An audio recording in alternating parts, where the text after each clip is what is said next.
Hello, good evening, ladies and gentlemen. Welcome to Circuit TV Legal Hour. This afternoon, we are fortunate again to have with us Lawyer Wisdom from Wismart Solicitors based in Dalston, London. So this is a community program. It is an hour of free legal advice where listeners and viewers will take the opportunity to ask every nagging question relating to immigration in the United Kingdom. So this comes to you live from Circuit TV. It is also live on Facebook, YouTube, and then TikTok. We are always most grateful to Lawyer Wisdom for his time and contribution to the community in the UK and abroad. So without much ado, I will hand over to Lawyer Wisdom to kickstart the program. Whilst we go along, you can send text messages to ask your questions. You can also call in to ask questions. It is an hour of legal advice. Thank you very much. So, Mr. Wisdom, can carry on, please. Thank you very much. Thank you very much, boss. I'm grateful to you again for giving me the opportunity to be of service to my people. I'm grateful wherever you are watching and listening. I say hello, hello, hello. Right, I'll go straight to the points. It's just 1 hour and we've already done some minutes. So, straight to the point. I think if you've been following the recent developments in the news with regards to immigrants or migration, particularly with regards to students. It's come up in the news that there was recently an issue about a video of a gentleman who is a Nigerian who granted an interview to the BBC. And in that interview, he stated that a lot of students, African students, if I can be broader, by saying students come, they come only with the intention of entering to the UK, but not with the intention of coming to study. In other words, once they arrive in the UK, they switch to other routes, not necessarily continuing with the studies or the purpose for which they came to the UK. It was all over in the news, and people were very displeased. And he had to come and apologize, say it over and over again. But the thing is, whatever impression he had already created before the listeners and before the people who watched it, that impression is already created. The fact that he comes to or he came to apologize does not take away the belief people already have established that students just come to the UK they just want to come to the UK. So they use the student routes just to come in and then they switch to other areas. Very unfortunate, but that is where we are.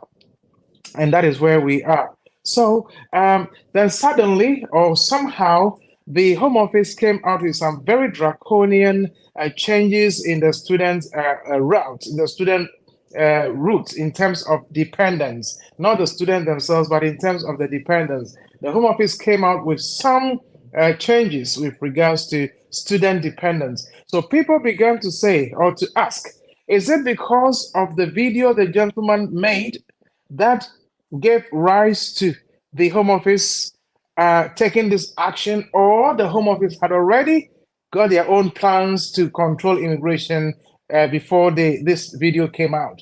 Well, I can confidently say that immigration has always been a problem for the UK, and they always try to control immigration control. So they look at aspects where there is a significant rise, and then they try to stifle that, or they try to bring that area down.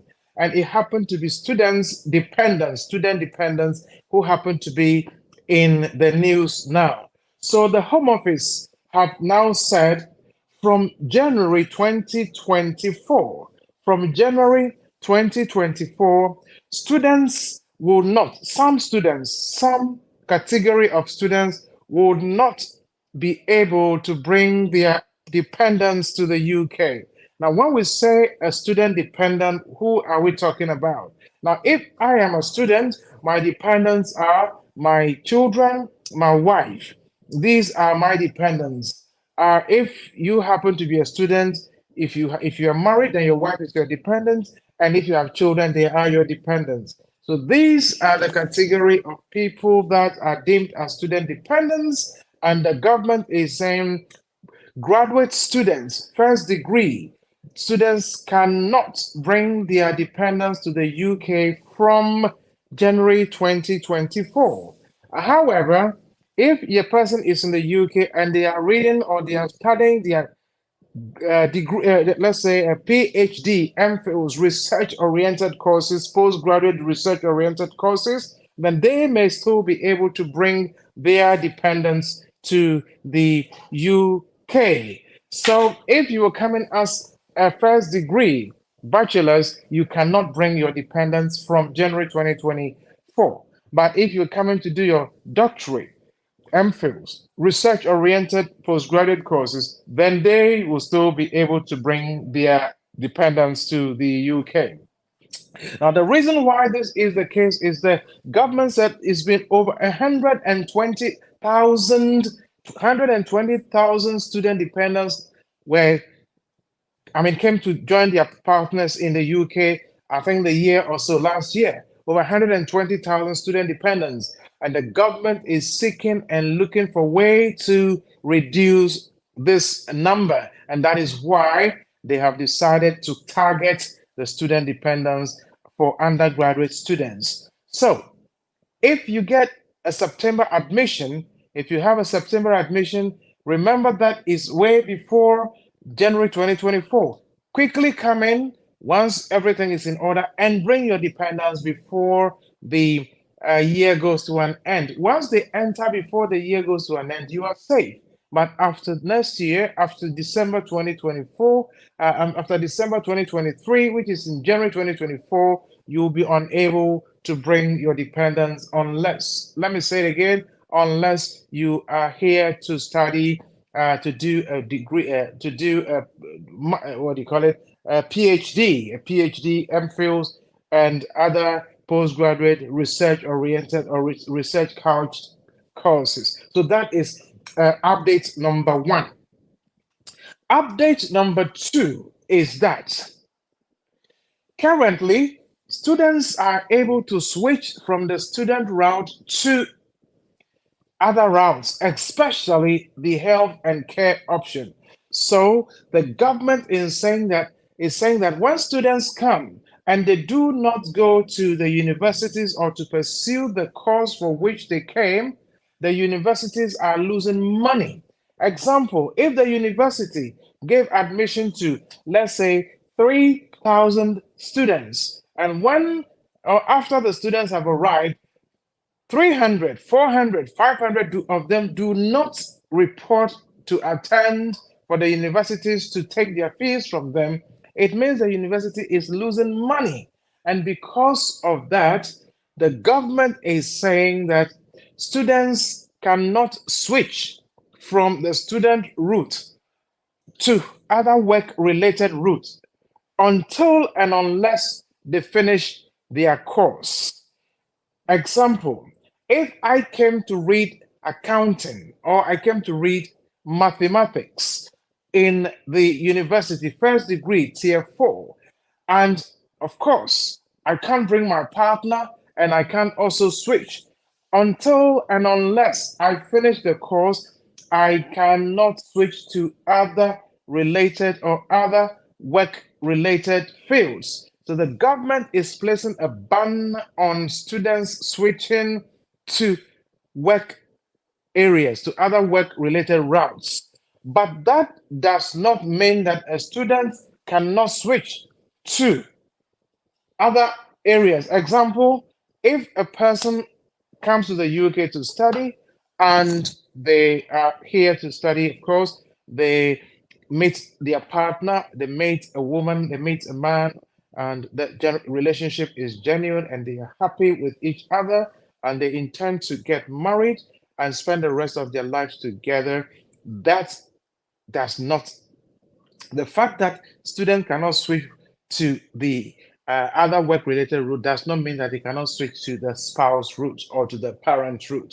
So if you meet a partner, genuine relationship, and everything is going on well, and of course you intend to spend the rest of your lives together, then certainly if you wish to switch, then you can switch to the partner route. Or if a person meets somebody, the other person, if the couples meet and I am married to another person who has a child, in that case, the child is not my child, but my wife has a child from another relationship. Once the relationship is genuine, I am able to apply as a student to switch from the student route to the partner route because my wife has a child and I am also here legally as a student. I am able to switch to that route, which is not affected by the ban that the government has come to place on students switching from the student route to any other work-related options. So that is that. Another example is now it's not about marriage, it's not about a stepfather, but I have a child. Once I entered the UK, I found a relationship genuinely. I gave birth. My child is a British citizen. And of course, my name is on the birth certificate, which shows that I am the father of the child. Genuine relationship leading to the birth of that child. Now, as long as my child is a British citizen or my child is having a limited leave to remain, or my child is at least 7 years old, and I have a genuine relationship with my child, in that case, I can again switch from the student option to the parent route. So we are looking at student to parent route and also looking at, we look at the parent student to the partner route, and we are also looking at the student to parent route. Now, what it means is you need to show that there is a genuine and subsisting relationship between you and your child. How do you show this genuine and subsistent relationship? If the child is of school going age, then you have to obtain letter from the child's school that you bring the child to school and you pick the child from school. Or you attend parents' evenings, and in that case, you are able to, of course, prove that there is a genuine relationship between you and your child.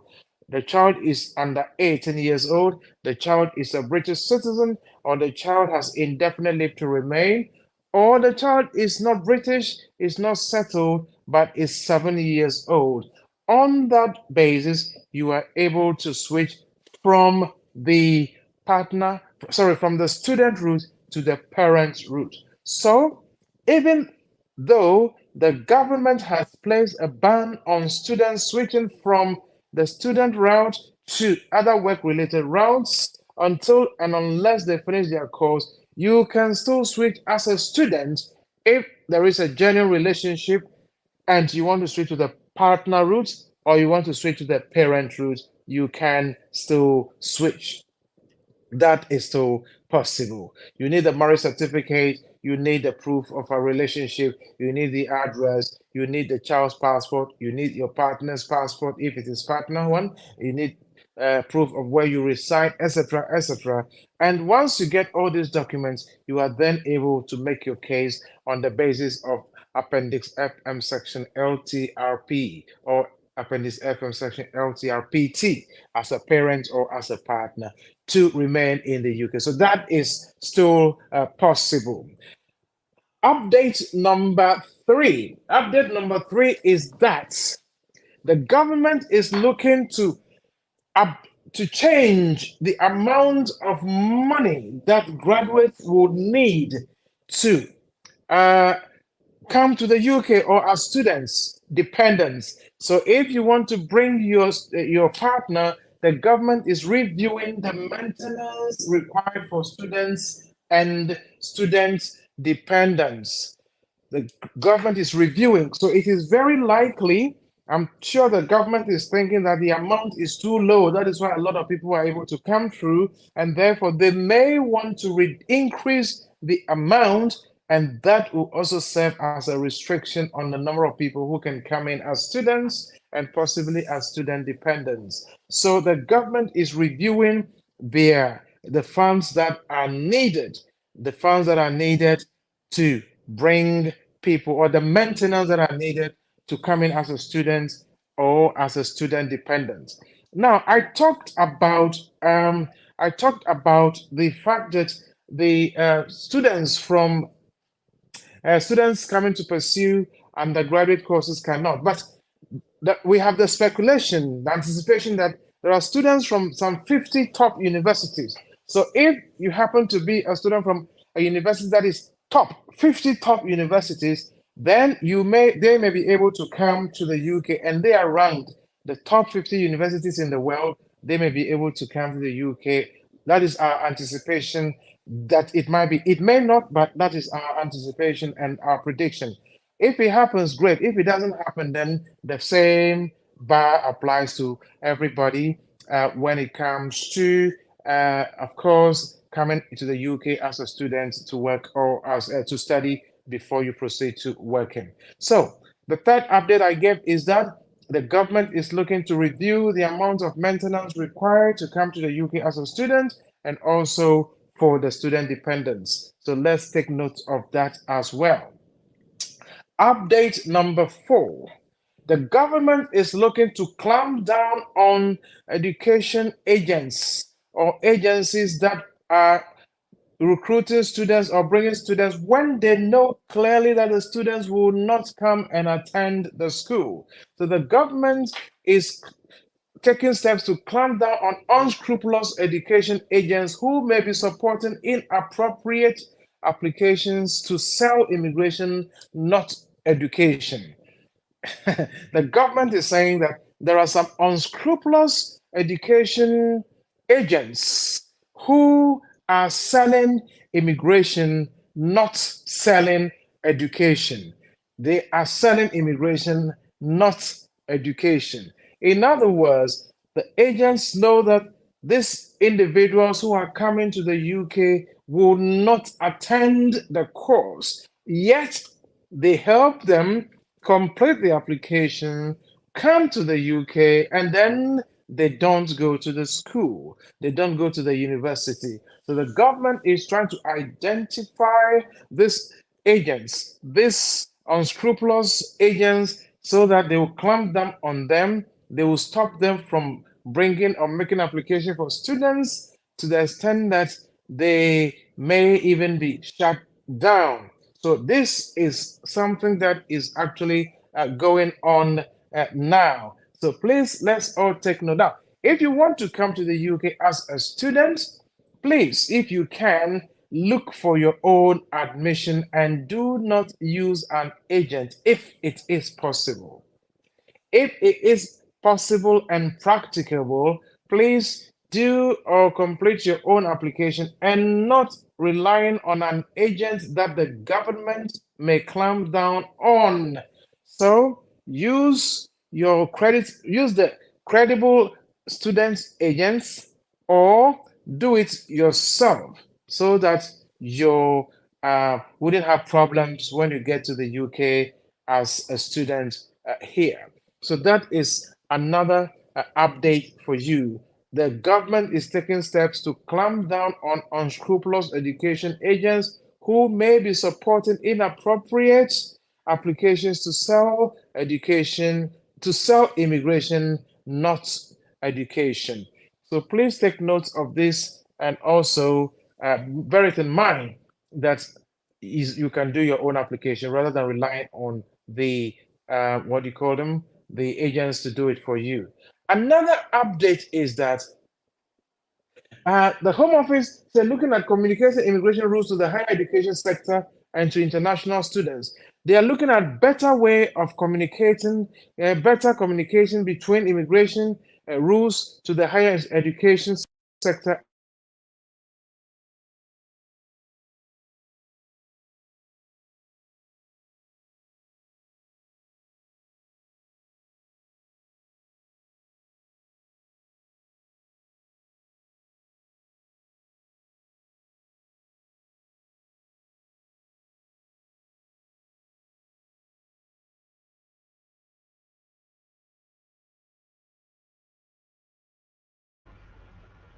Yeah, hello, ladies and gentlemen. Just a bit of apologies. I think there has been a drop in transmission.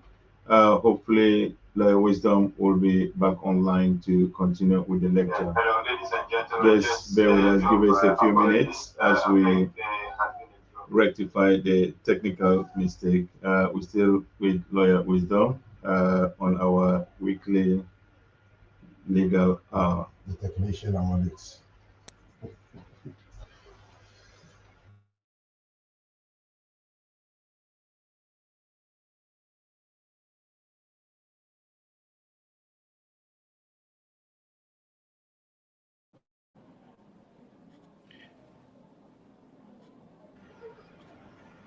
Okay, I think I'm back on. All right, that's good. Thanks very much. You may carry on, Thank you. please. My apologies. The device I'm using gets interruptions every now and then. I'm so sorry about that. So, can I proceed? Yes, please, you can. Yes, thank you. So the government is looking at better communication, better ways of communicating immigration rules to the higher education sector and to international students so that things are very clear. There is no mishaps, there's no miscommunication or misinterpretation, so that things will be clear. The students come, they clearly know what is expected of them, what to do and what not to do.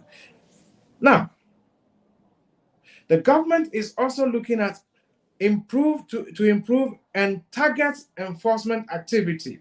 In other words, it is very likely that when students arrive at the airport now, very likely because they want to targeted enforcement activity, they may want to ensure by even possibly subjecting students to interview again whether they are coming to the school, and also maybe possibly making random checks in the universities to check if students are actually attending the courses they've enrolled on.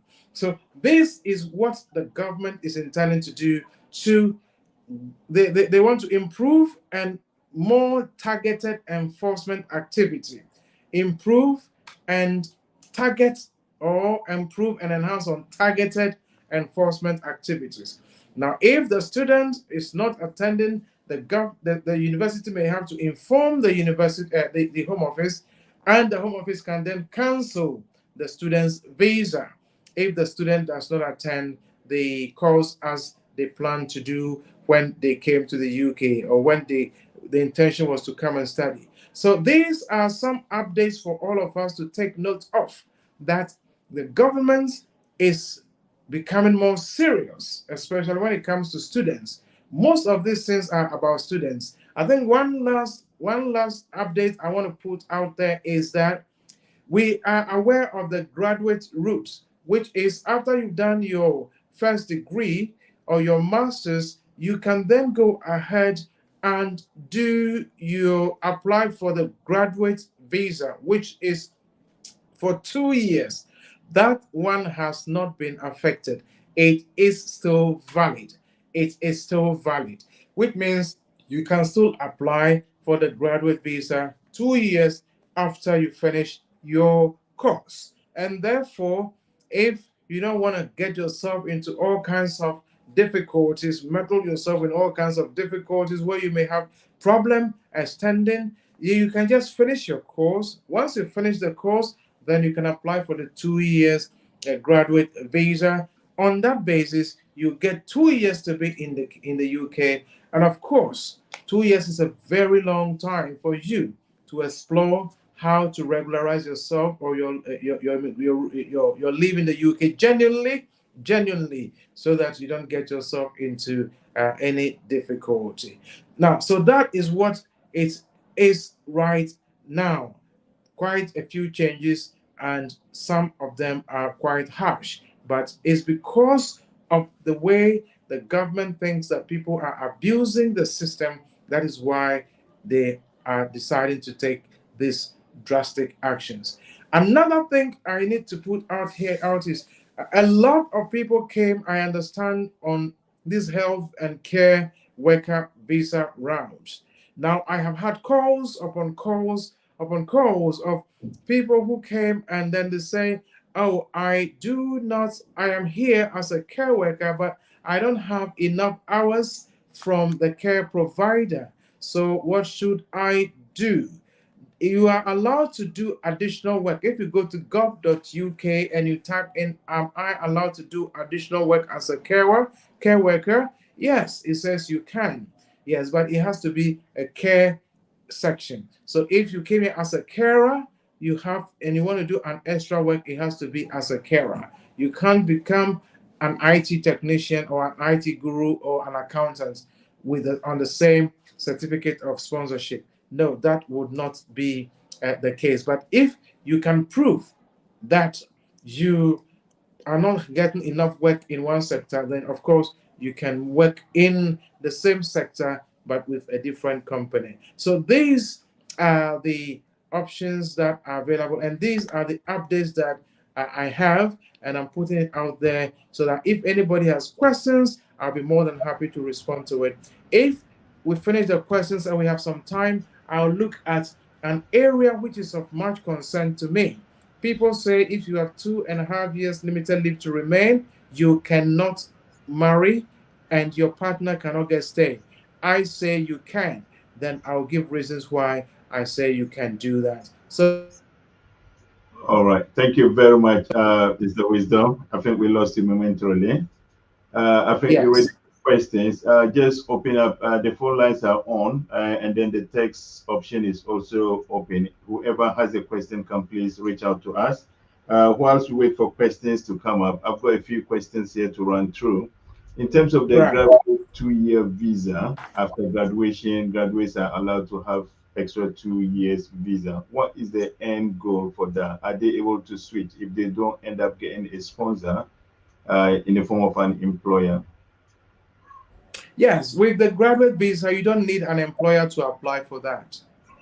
No, that means if you apply and then get to the tail end of the 2 years, what Yes. happens to you if you are not employed by then?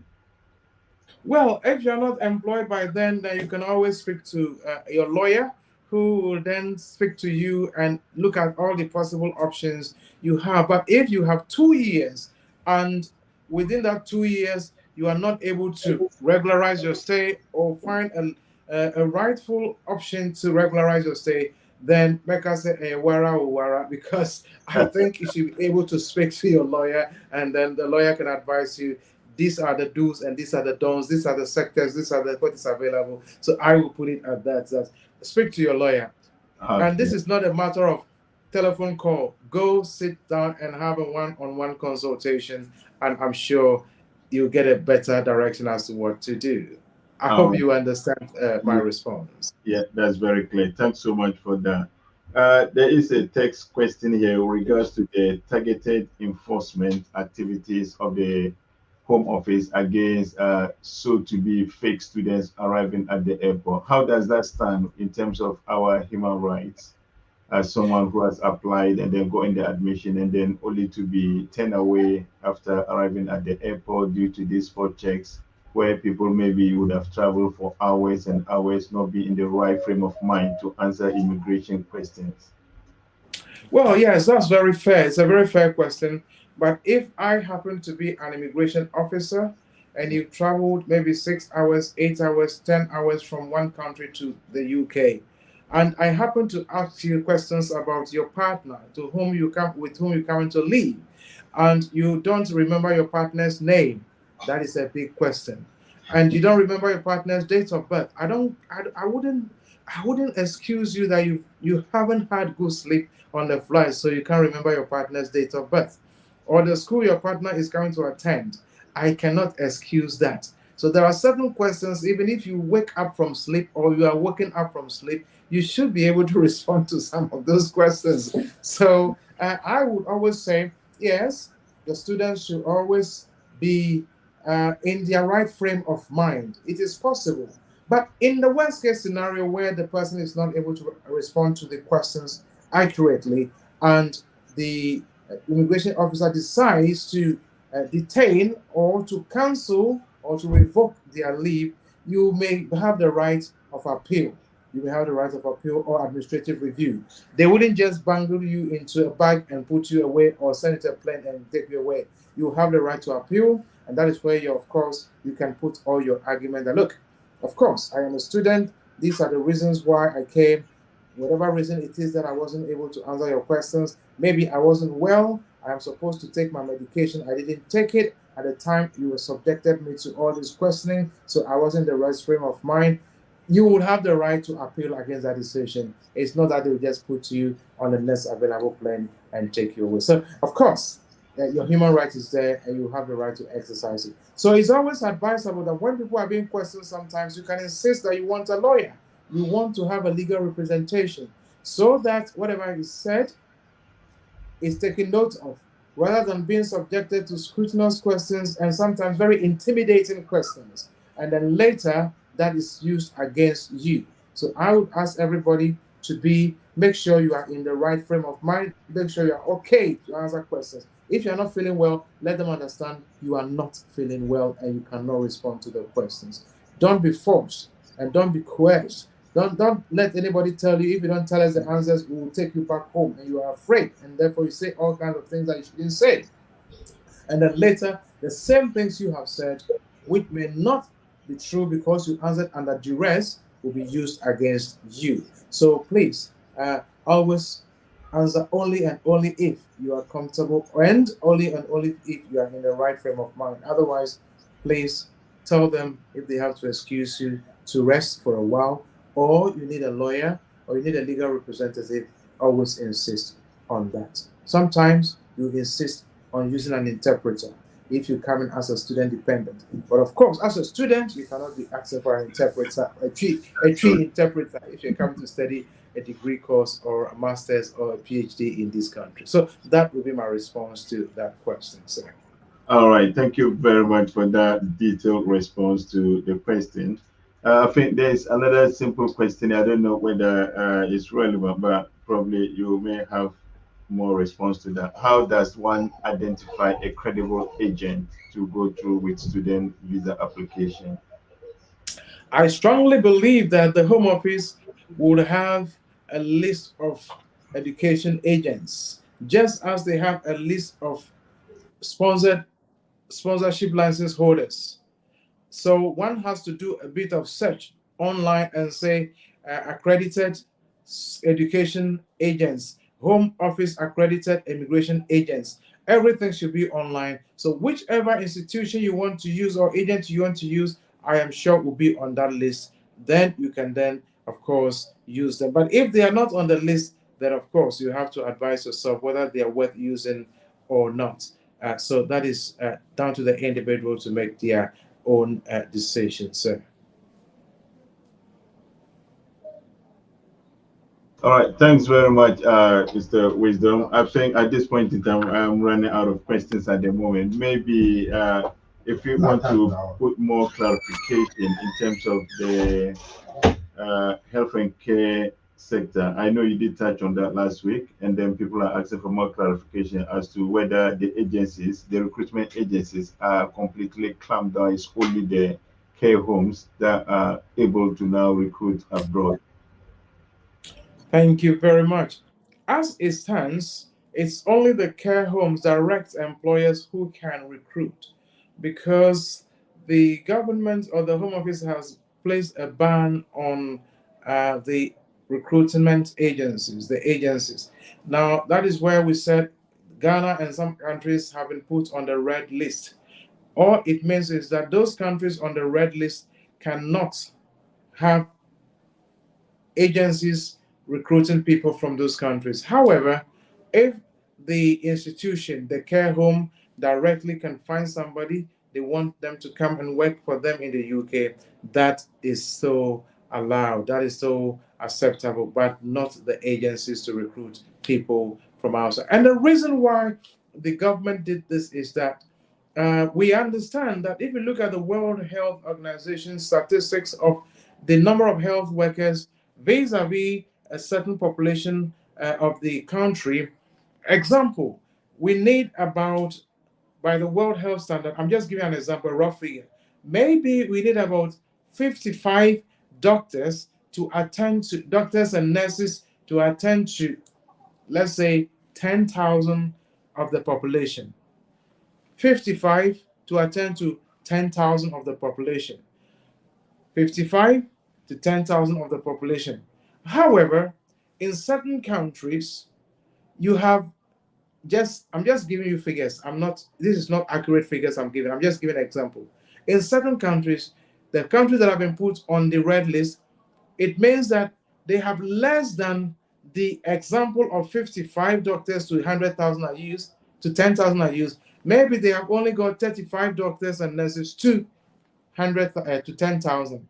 Instead of 55, they have 35. There's a huge shortfall. So the more you bring those health workers away from that country, the more health problems you create in those countries, because there are not enough health workers to attend to the people in those countries. And that is why the government has placed a ban on active recruitment of agencies of health workers from those countries to the UK. However, the direct employers, like I said, are still able to recruit and bring to the UK without any difficulties as I speak at the moment. Yes, sir. All right, thank you very much for that elaborative explanations. I've got a question here. Someone applied for naturalization and is delayed more than 6 months for a decision to be reached or to be returned to the applicant. So, what are the possible causes of such a delay? Thank you. Naturalization, it only means you want to become a British citizen. You are transitioning from the country of origin, let's say from Ghana or Nigeria or Sierra Leone or Zambia or Zimbabwe, to become a British citizen. Now, British citizenship is mandatory. If they want, they will give it to you. If they want, they will. If they don't want to give it to you, they will refuse your application and they'll give you reasons why. So before they give you or they approve your application, the Home Office undertakes a very thorough check of the individual. They don't want criminals to become British citizens. So they want to check and make sure that whatever application or whatever it is, information you've given them is consistent with information that you previously used in applications. Example, they'll go back and check your father's name, your mother's name, their date of birth, place of birth, your children, your employment, if you have any criminal records, if you have any cautions, if you have anything on you. They want to conduct a very thorough search before you are approved as a British citizen. So even though the Home Office will say decisions may be made in 6 months, it does not mean it is 6 months at all costs, whether you qualify or not. They will have to check.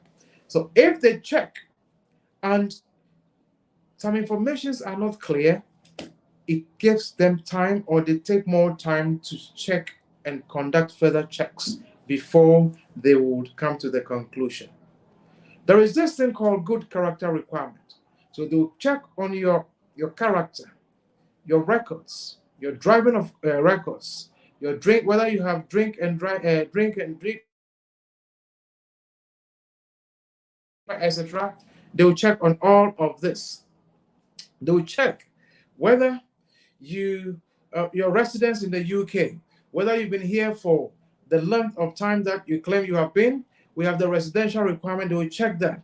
They will check whether you meet the English language requirement and it is from the rightful institution. They will check whether you meet the life in the UK test, whether it is genuine or it is fake. They want to check everything about you before they approve your British citizenship application.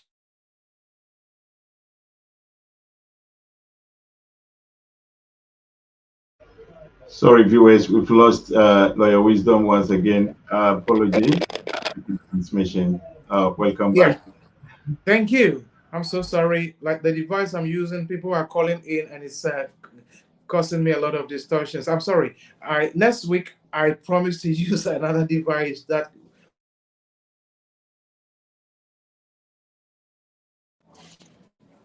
Okay, thank you. All right. So the Home Office would make a very thorough check before you are given the British citizenship uh, a- approval. So that is why sometimes it takes longer than the usual 6 months that you are told. Sometimes it takes 2 months, 3 months, even though they say 6 months. Once everything goes straight, you get it within a month or 2 or 3 months. So that is what I can say. Don't be afraid. Don't worry. As long as you know there is nothing to worry about, just wait. The decision will come in good time. Thank you so much. Yeah, all right. Thanks very much. Thanks very much for that detailed response. I've got a long-winded question here. I'll try to summarize it. Okay.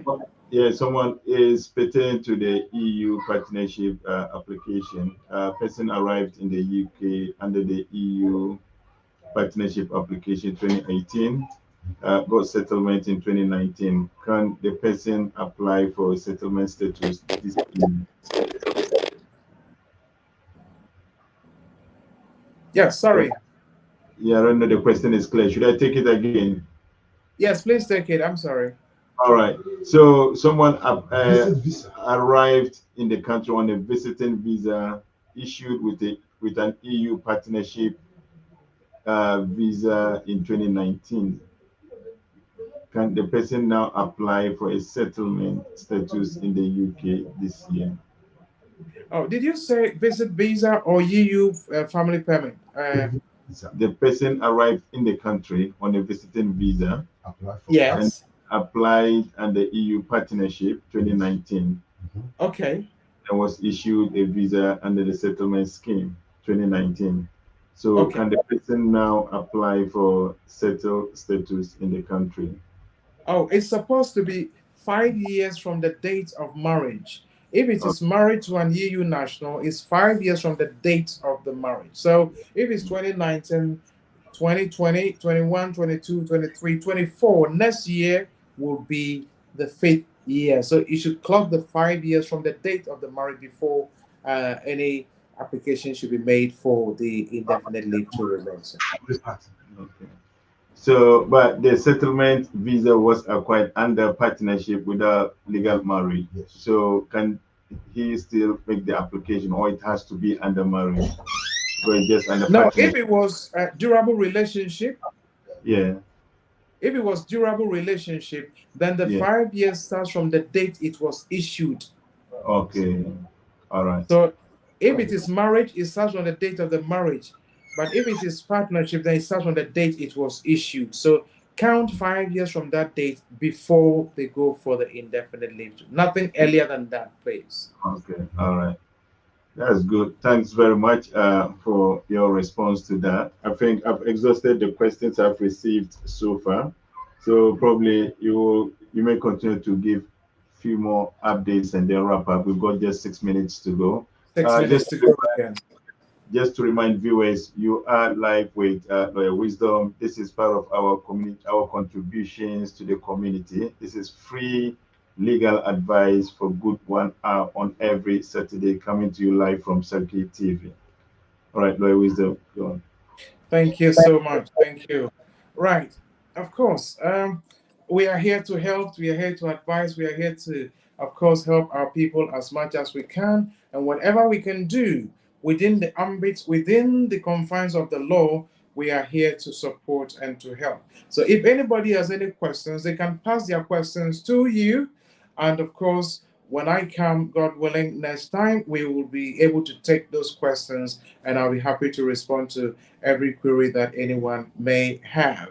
Of course, I have just given you the recent updates with regards to students and the fact that there's going to be a ban on their dependents coming to the UK for first degree students, that is undergrad students. There's going to be problem with them coming. But if it is doctorate, MPhils, etc., research-based courses, postgraduate, they should be able to bring their family. I've also talked about the fact that students cannot switch to other work-related routes until they finish their course.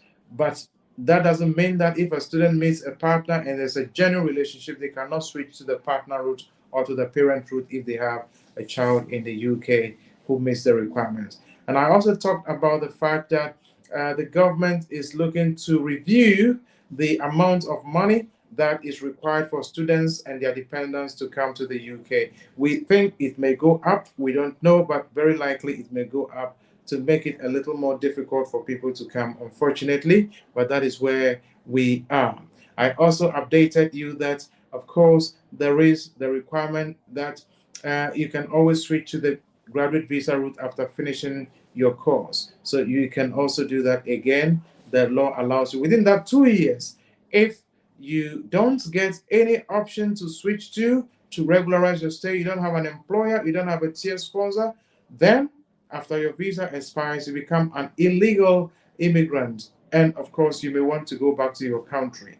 That is what happens if you don't extend your leave to be in the UK genuinely. So that is where we are. Then I also updated you that the government is looking for ways to improve more targeted enforcement activities. So we should all do the right things, make sure things are in order. And of course, so if you came as a student, please go to the school. If you came as a tier worker, as a healthcare worker, please do your work as a healthcare worker. If you came as a dependent, of course, you can carry on as a dependent. So generally, these are some of the updates that have come, and I put it out there. God willing, next time we come, I would speak on the. I know there's a lot of question about EU nationals and people who married EU nationals. If you are what, the relationship is gone strained, and after 5 years, 4 years, 5 years, they don't know what to do. So I may look at the options of how to retain your right of residence. If there is a strained relationship, the EU national is not cooperating and things are broken down, how can you retain your right of residence in the UK? I'll look at that, and I am sure that may help one or two people as to how to regularize their stay here in the UK. And also, there was a question I posed, and I would respond to it. Is it possible for a person who has 2.5 years to marry and their partner also get their 2.5 years? Is it possible for a woman who has 2.5 years based on her child that is a British citizen, for that woman to also marry another person who has nothing and that person also gets 2.5 years? The answer to that question is yes, it is possible because the law makes provision for that. Again, it is Appendix FM, Section LTRP, partner. And then, of course, we look at Article 8, we look at Section 55 of the Border Citizenship and Immigration Act 2009. We look at all the additional the case laws to support this application. So thank you all for listening, and I hope that next week, God willing, if we happen to be around, I would update you on whatever is new.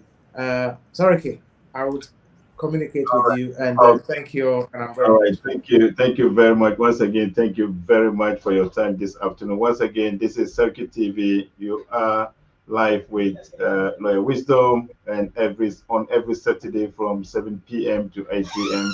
for an hour of legal advice, free of charge. We encourage every community member to make use of this time available. Thank you very much for your time, and then see you all next week. Enjoy the sunshine. Thank you. Have a good one. Bye-bye.